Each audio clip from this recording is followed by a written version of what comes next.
Ya, Ya. ya, oke.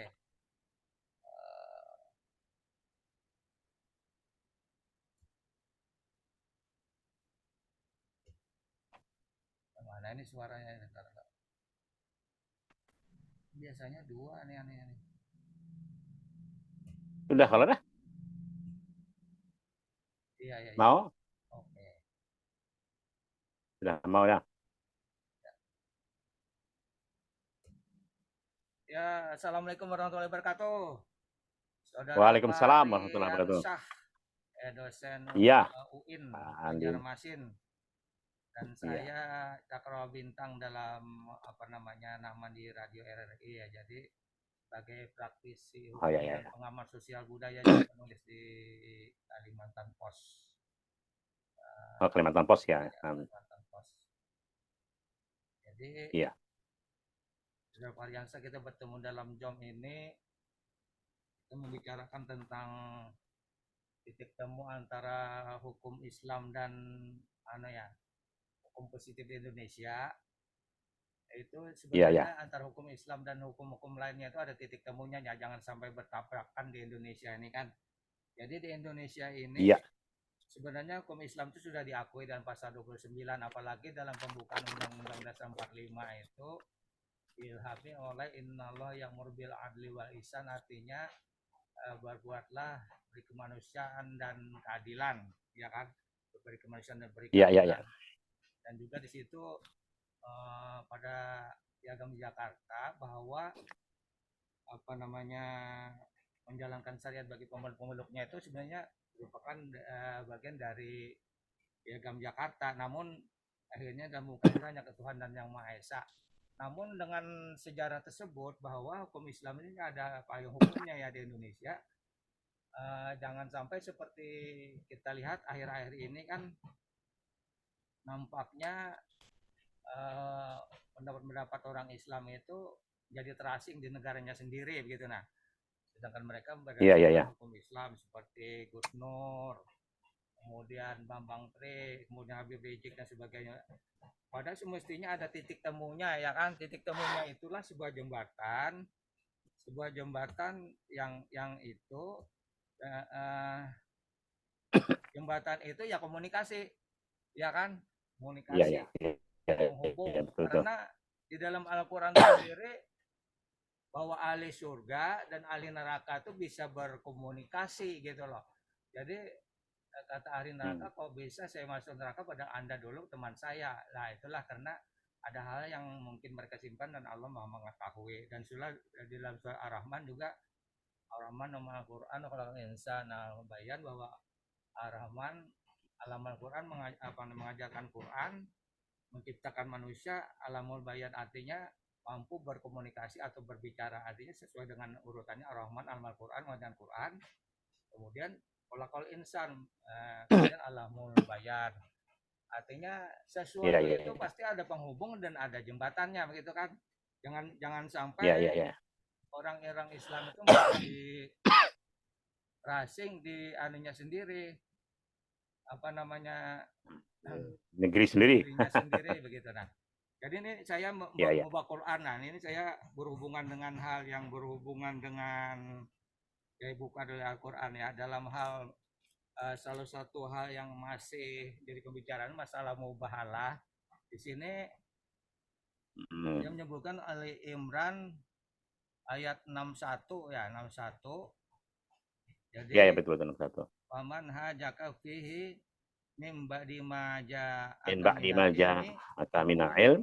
ta'alu nad'u abana ana wa abana akum wanisa ana wanisa akum wa ampusana wa ampusakum summa wanina tahil wanaja'al Tabtahil la'natallahi tabtahil alal kadhibin. tabtahil panas ala na'natullah alal Ya, kazibin ya betul. jadi situ siapa yang membantahmu tentang kisah Isa nih ya, sesudah datang ilmu pada kamu Muhammad, maka katakanlah marilah kita memanggil anak-anak kami dan anak-anak kamu, istri-istri kami dan istri kamu juga istri kamu, bermubahalah kepada Allah dan kita minta supaya lain Allah ditimpakan kepada orang-orang yang berdusta. Nah, ya gitu kan. Namun sebelumnya ayat ini kan di atasnya itu ayat 60 disebutkan bahwa al-haqqum rabbika fala takunanna minal Aminan. mumtarin. Apa yang telah kami ceritakan itulah yang benar dan dari Tuhanmu. Karena itu janganlah kamu termasuk orang-orang yang ragu-ragu. Nah, jadi kemudian ayat 8-nya disebut di situ zalika natlu alaika minal ayati wa dzikril hakim. Demikianlah kami kisahkan kaum Muhammad tentang cerita tentang apa Nabi Muhammad dan ajaran-ajaran umat Isa ya. Ajaran umat Isa nih.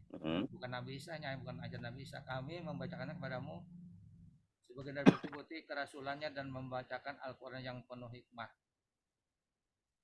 Ya, jadi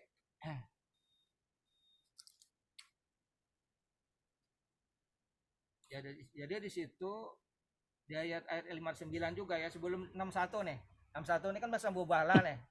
Jadi dari ayat 51 59 situ disebutkan juga inna masali isa indallahi masali Adam walakahum min turabin summa qala lahun fayakun. Artinya sesungguhnya misal penciptaan Isa di sisi Allah adalah seperti Nabi Adam. Allah menciptakan Adam dari tanah, kemudian Allah berfirman kun fayakun.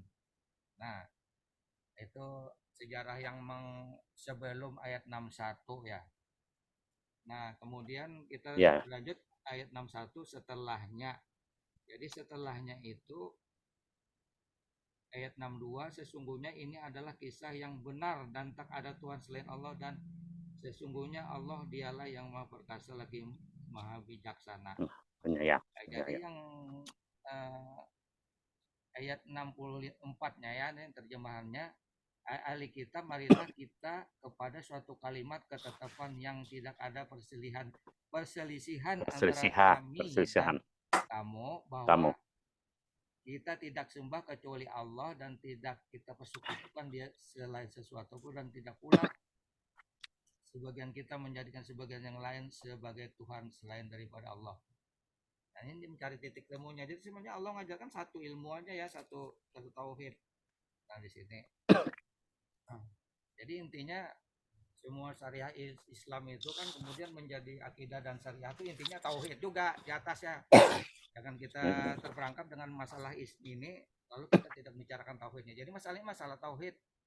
Masalah tauhid kalau tidak salah ya, jadi masalah itu kan cerita Nabi Muhammad bahwa Isa menurut versi Al-Qur'an itu adalah Nabi Isa adalah rasul biasa ya seperti dirinya juga, kemudian bahwa bukan anak Allah dan Isa itu menurut Quran kata Nabi Muhammad itu adalah tidak meninggal dunia, tidak mati kan. Nah, ini kan versi Quran dari Allah dan bantahnya karena mungkin mereka tidak mau secara masa lalu kan antara Nabi Isa dan Muhammad 600 tahun teranunya apa namanya jadi jaraknya ya. Akhirnya kan lalu nimbul mubahalah ini keseriusan kan tentang tauhid. Nah, namun ternyata dalam sejarah itu hanya Nabi Muhammad dan yang apa namanya keluarganya yang melakukan, tapi tidak berani yang dari sisi lainnya. Nah, oleh karena itu kita juga bertanya kepada Bung Pare dari sisi pengetahuan Bung Pare tentang mubahalah ini bagaimana gitu loh. Silakan. Ya. Ya, Assalamualaikum warahmatullahi wabarakatuh. Memang, Bung, akhir-akhir ini ya pembicaraan tentang muhabalah ini menjadi sebuah tren ya, sebuah cara untuk menyelesaikan yang menurut mereka persoalan yang harus diselesaikan, pertentangan di antara mereka.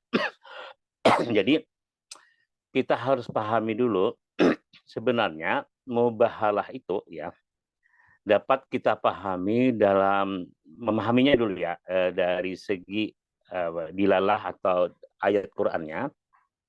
Kemudian bisa dilihat dari segi aspek asbabul nuzul ayat sehingga kita bisa bisa menempatkan mubahalah itu di bagian apa dan pada posisi apa. Pertama, tadi benar Pak Andi Nurdin ya. Ya. Sebenarnya, ya.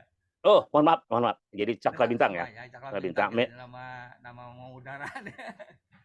Mengudara ya, betul-betul. Ya. Ya Cakra Bintang. Jadi gini, untuk memahami ayat biasanya dalam mufasir itu, tadi kan disebutkan bahwa dasar orang untuk bermuhamalah itu Ali Imran 61. Jadi biasanya para ahli tafsir itu ingin memahami ayat Ali Imran 60 ini berarti melihat dulu ayat sebelumnya di atasnya. Nah, jadi 61 itu cara memahaminya dulu. Ini dari perspektif ayat ya.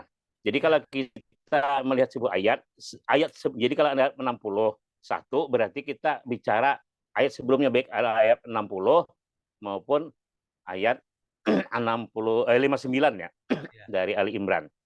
Jadi kan disebutkan di sana, misalnya kita dari ayat 9 ya, inna masalu Isa bin indallahi kamasali Adam. Ya, khalaqahu min turabin summa qala lahu kun fayakun. Jadi sesungguhnya ya penciptaan Isa. Nah, berarti kan kita bicara Isa nih. Isa di sisi Allah adalah seperti penciptaan Adam. Jadi dia ini bicara tentang Isa diciptakan dari apa. Jadi ayat 59 mempertegas bahwa sebenarnya permisalan inna masalah Isa. Jadi dalam Quran sesungguhnya. Jadi kalau inna itu kadang kalau digugat lagi Allah tuh bersumpah inna sesungguhnya. Jadi kita ya karena surah inna itu sesungguhnya kan adalah jadi kita tuh sesungguhnya kan tidak ada yang lain. Permisalan Isa itu dengan di sisi kayak Adam. Ya. Jadi diciptakan dari tanah. Nah, kemudian ya, jadi Adam itu dengan Isa sebenarnya dipertegas 59 itu adalah dia diciptakan dari tanah. Ya, dari tanah. Kemudian di ayat 60-nya al-haqqu mir rabbika fala takuna minal mumtarin. Jadi ini bicara tentang bahwa Isa dan Adam itu sesungguhnya benar diciptakan dari tanah. Jadi karena itu janganlah kamu termasuk orang-orang yang ragu-ragu. Jadi karena jangan ragu-ragu kata Allah bahwa Adam dan Isa itu tercipta dari tanah yang benar itu. Jadi bicara benar, ini kebenaran kata Allah bahwa Isa dan Adam itu dari tanah, jangan ragu-ragu kan begitu. Nah, dari dua ayat ini sebenarnya kita lihat dari asbabun nuzul ayat ini. Ini perdebatan Nabi Muhammad dengan Yahudi Najran. Yahudi Najran berpendapat Isa itu kudus, roh kudus tercipta dari cahaya. Ya. Iya cahaya karena roh kudus kan roh kudus. Roh kudus dari cahaya itu kan tidak didukung oleh pewahyuan. Iya ya. Jadi itu loh. Jadi Yahudi Najran itu berpendapat bahwa Isa itu kudus suci. Dan dia tercipta dari cahaya. Maka Nabi Muhammad menyatakan Isa itu tercipta dari tanah sebagaimana Adam. Maka Allah mempertegas, jangan kamu ragu-ragu. Nah, ketika perdebatan ini terjadi, maka masing-masing orang ya meyakini kebenarannya itu. Bahwa suku Yahudi Najran berpendapat dari cahaya, kemudian Nabi Muhammad itu dari tanah. Nah, jadi persoalan ini, ini soal kebenaran. Jadi kebenaran. Nah, jadi yang bisa bermubahalah itu benar Pak Andi Nurdin tadi ada sesuatu kebenaran. Jadi tidak boleh yang dijadikan objek mubahalah itu adalah sesuatu yang tidak pasti. Masih belum ada dalam hukum itu belum ada kepastian hukum yang absolut. Kada boleh sesuatu. Masalah hukum itu kan masalah satu, Iya, masalah keadilan, kedua masalah manfaat, dan ketiga iya, masalah kepastian hukum. Nah, ini celahnya di iya situ, lalu kepastian hukum ya. termasuk mubahalah karena kita Iya, kita percaya Allah itu yang tertinggi heeh, tadi kan. Zikri iya. hakim tadi yang Jadi menjelaskan dengan kepastian dengan hukum ini kepastian. boleh jadi ya. Kepastian hukum itu boleh jadi kalau dalam agama itu didasarkan pada dalil-dalil yang berbunyi dalam sebuah kitab. Ya, Jadi Yahudi Nazran itu tidak ada ya dalil kata di kitab mana Taurat maupun Jabur yang mengindikasikan Isa itu dari cahaya. iya, iya, iya. Nah, Ya mungkin itu nah kan jadi apa namanya, asal usul ini dari sejarah-sejarah ya kan, yang iya ya. apa nah asal Jadi usul jadi kan sebuah ideologi itu sampai ke hmm, zaman ini itu mungkin mungkin dari sejarah masa lalu yang enggak, yang tidak jelas nasnya. ah, Setelah itu telah turun Al-Qur'an kan dari Allah nih. Itu iya menjelaskan ya. bahwa sebenarnya misalnya Isa tidak mati.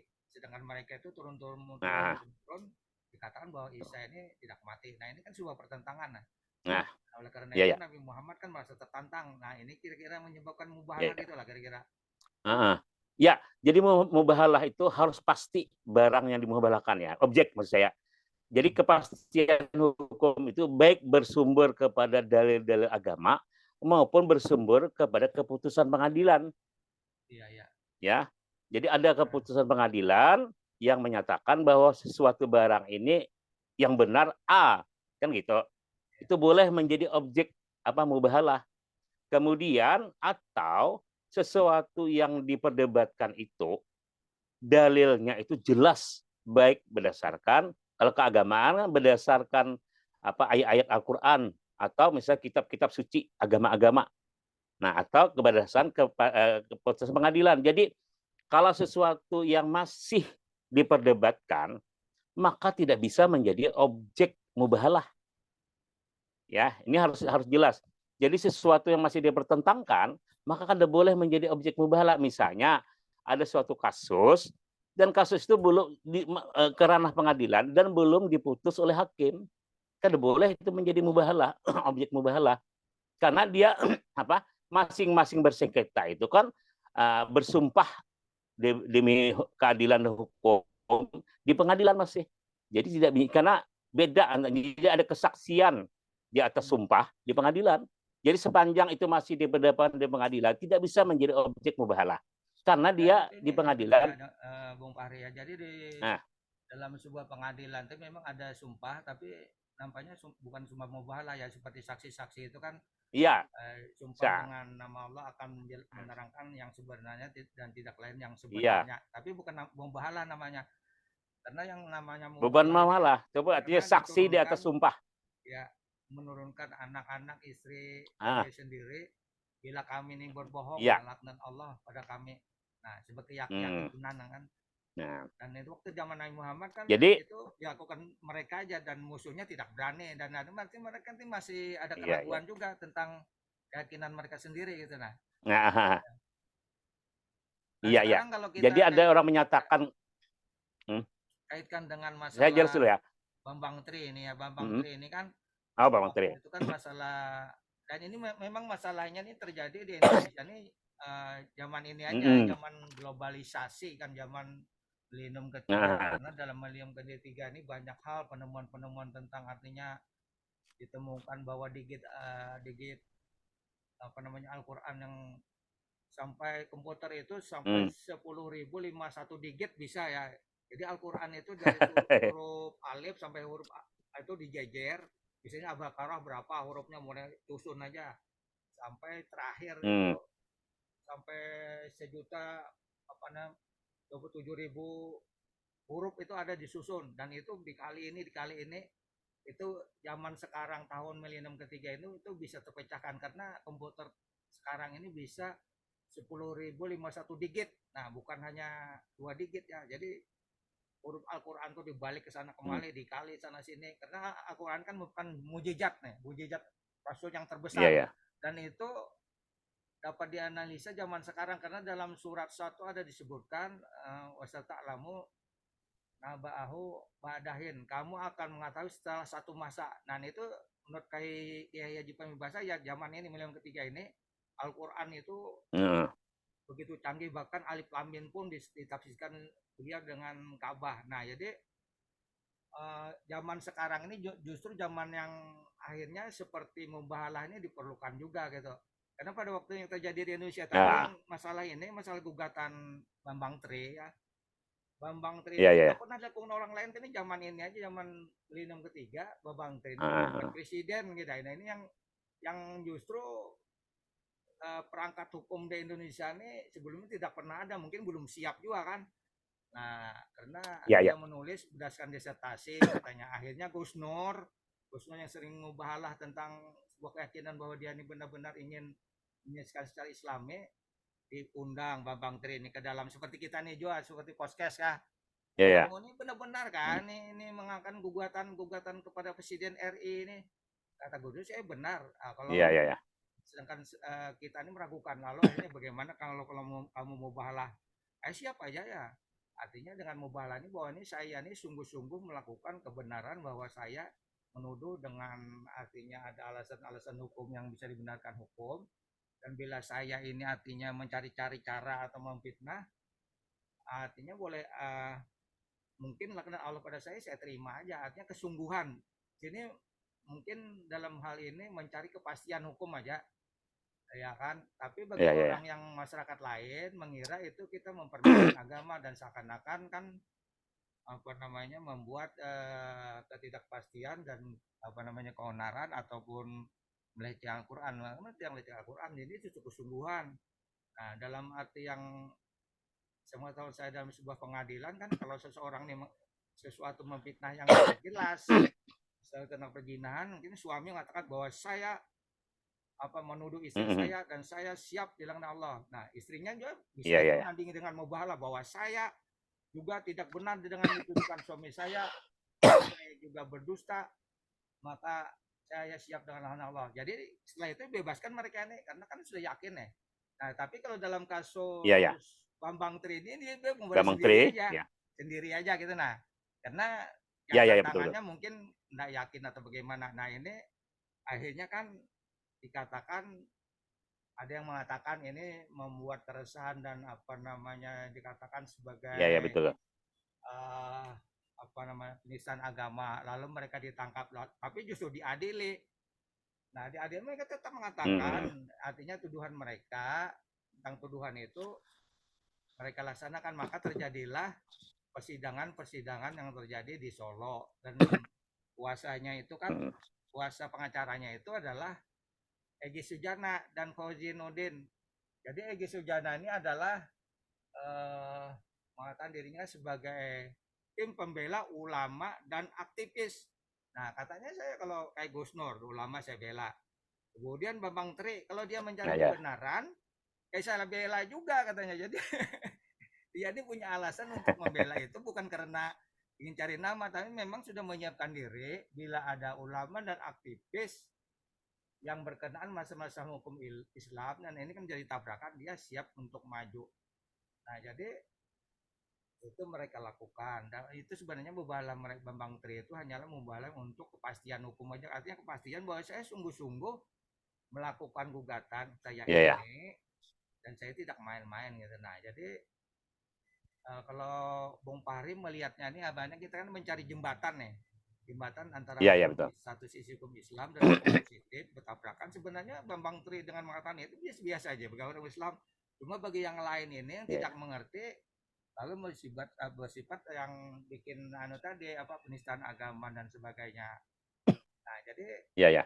kalau dari sisi dampaknya sebetulnya kalau Islam mengerti aja ini, apalagi ini kan zaman zaman sekarang ini milenium ketiga namanya. Nah, bagaimana kira-kira Bung Fahri melihat ini?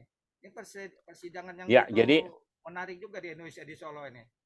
Ya, silakan. ya ya, begini, Bung Cakra.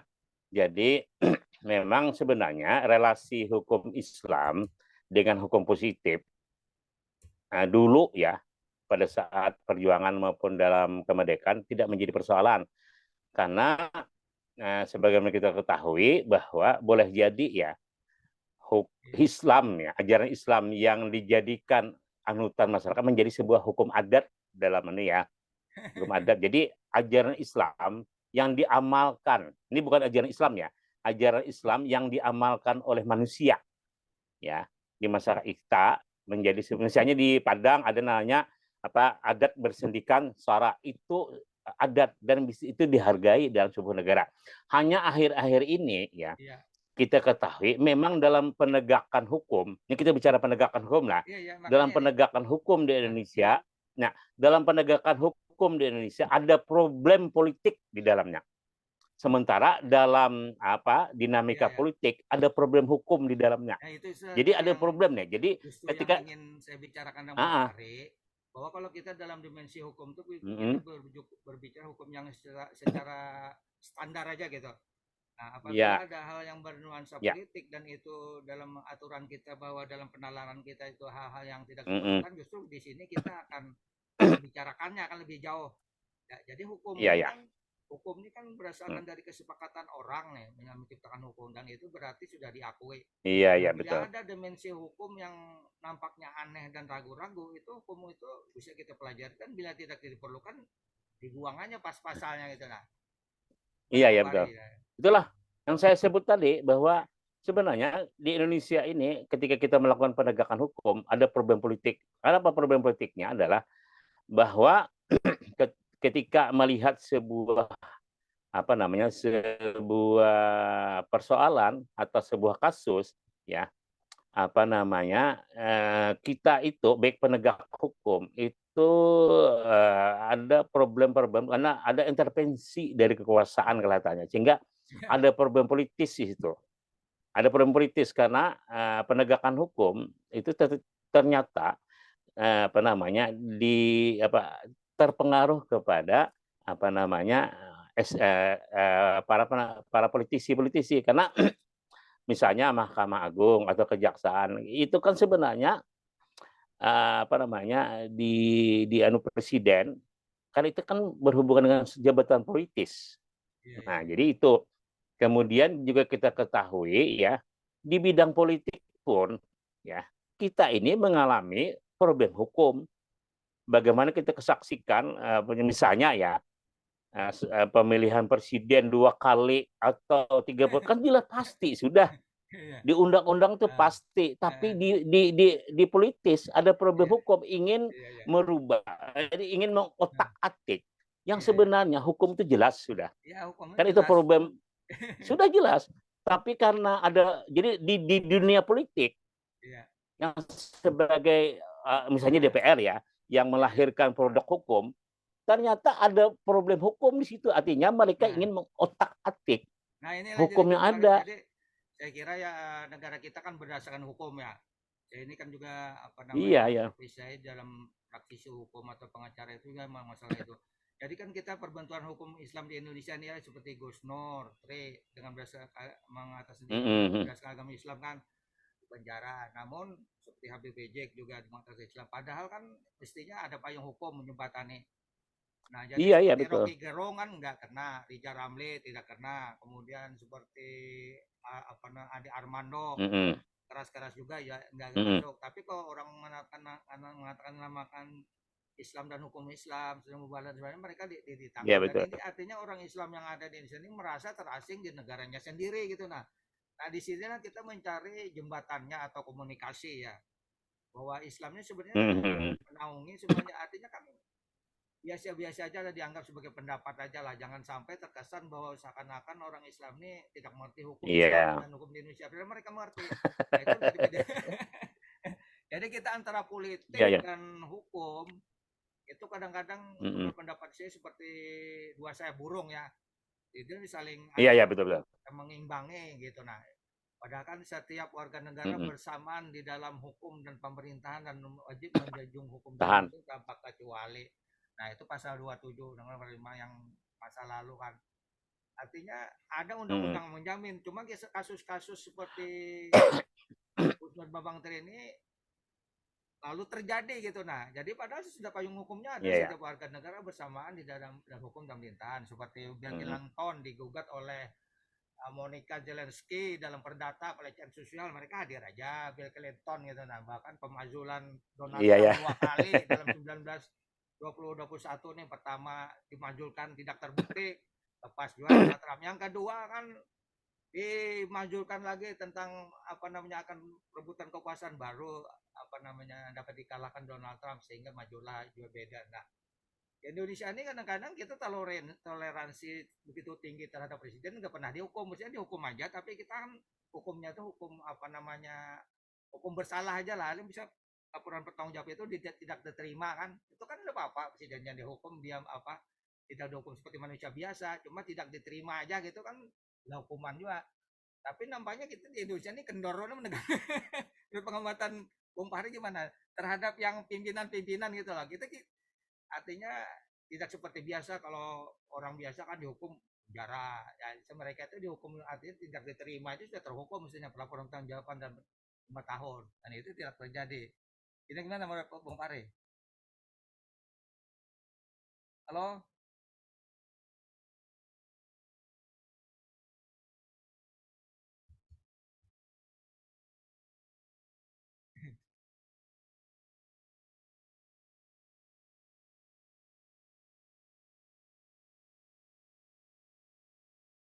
Ya, halo, Assalamualaikum. Habis sudah selesai, bos. Habis sudah kita biar aja sudah lah. Habis sudah waktunya. Kena kena lanjutkan pulang. Bagus saja nih karena kita siapkan pulang yang lain-lain pulang. Menanggapi yang masalah-masalah. Ya, oke lah. Ya, masih ya. Assalamualaikum. Ya.